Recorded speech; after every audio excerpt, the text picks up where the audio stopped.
Hello everyone, welcome back. I am your host, Christian Lawson. It's good for you back on my channel again. I'm happy to have you here. Well, friends, today I was reading the news, and I saw something that concerned me. So you guys remember a few months ago, there was a nefarious plot to kidnap Governor Whitmer by 6 men, and that plot was terrible. It was disgusting. It was brought about by Whitmer's, unconstitutional and rights-violating executive diktats and her arbitrary standards as to who is essential and who's not essential, and then reducing the objections of all the citizens to people who want to have yachts. Whatever nonsensical metric Whitmer used, that's what was their ideas were predicated upon. Anyway, so Whitmer, came out against this, and as she should have, and a lot of people did, but a lot of them, when they did, came also out against the concept of militias. A concept of militias. Now, militias are oftentimes referred to as the Patriot movement, under the big umbrella of the Patriot movement, and they're considered to be racist, nationalist, white supremacists, every negative adjective you could think of. Militias bear the brunt, the curse of being told that they are that. But I don't think that's the case. In fact, I think militias are rather virtuous. Indeed, so there are plenty of definitions on the internet of militias. I mean, there was this one from The Conversation right here, basically saying, they're very complex. They are basically anointed and united by their aversion to government. This, that. But these are rather mundane defenses of militias. I support militias because they embody the totalizing spirit of the American Revolution, which is righteously bound to the principle of natural rights. And militias also represent the willingness of the citizen to get involved and to protect their own rights when the government fails at that very core duty. When you think of a militia, you see this. And in the summer, when militias led the charge against the oppressive coronavirus lockdowns, they were called all kinds of things. White supremacists, people who have white privilege, all because they were a lot of white men, some black men too, in these militias, who decided, you know what, we're going to stick up for our rights, we're going to prevent these obtrusive shutdowns, and we're going to do everything that we can in our power to make sure that the concept of natural rights is exuded through our actions, through our words, through our righteous witness, bearing witness to the ethical truth. For that, they were demeaned and called all kinds of things. Now look, all militias, as this article mentions, are not made equal. There are some white supremacist ones, there are some nationalist ones. I don't support those. But I support any and everyone who seeks to protect their rights and their lot from obtrusive government intervention. Whether it's the Bundys, who didn't want to give taxes to government-owned land, which is an oxymoron in itself.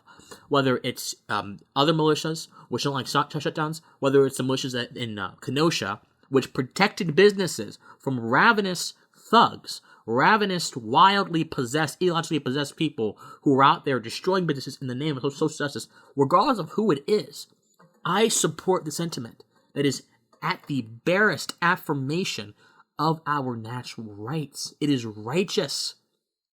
Thomas Jefferson said, or if there is a point where the people lose confidence in the government, and the government no longer protects rights, the people can act. I'm not supporting secession or anything, but I support action. I support divine action against overreach, divine action against force on you and your family. I support that. And that is emboldened and embodied in the culture of this nation. Now, there's one thing that we have to address, though. The Kyle Rittenhouse story.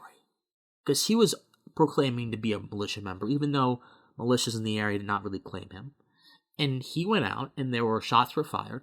But as you understand, Kyle Rittenhouse was acting in self-defense. Kyle Rittenhouse, my friends, was doing something that is simply intuitive to the human being: self-preservation. And imagine, the people who were attacking Kyle Rittenhouse were trying to kill him.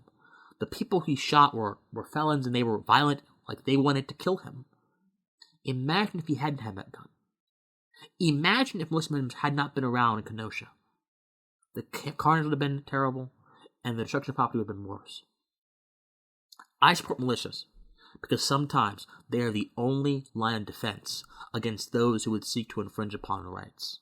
The sanction of force belongs to government arbitrarily, but guess what? All of us can manifest force in our own lives if it is for benevolent ends, if it is for benevolent purposes. The arguments against militias are oftentimes very aesthetic. Look at how they look. Again, whether it's their ethnicity, their skin color, the guns they carry, it's aesthetic. But there is a deep well of depth within all of us. Even if someone does not appear to have that well of depth, it exists within all of us.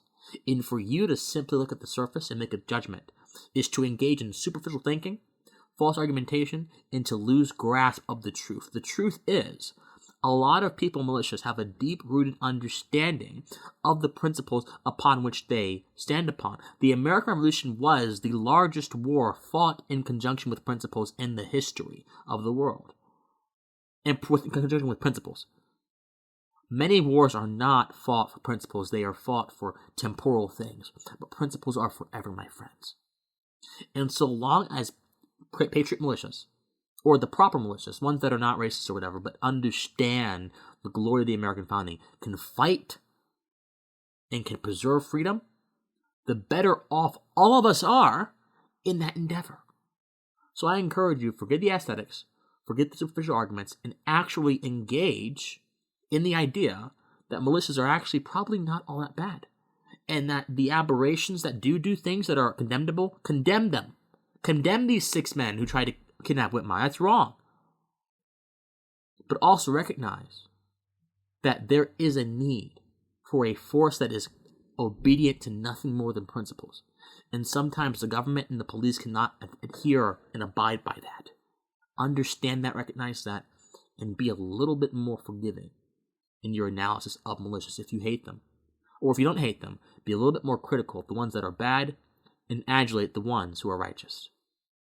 And that's the deal. As always, my friends, please think on it and stay pensive.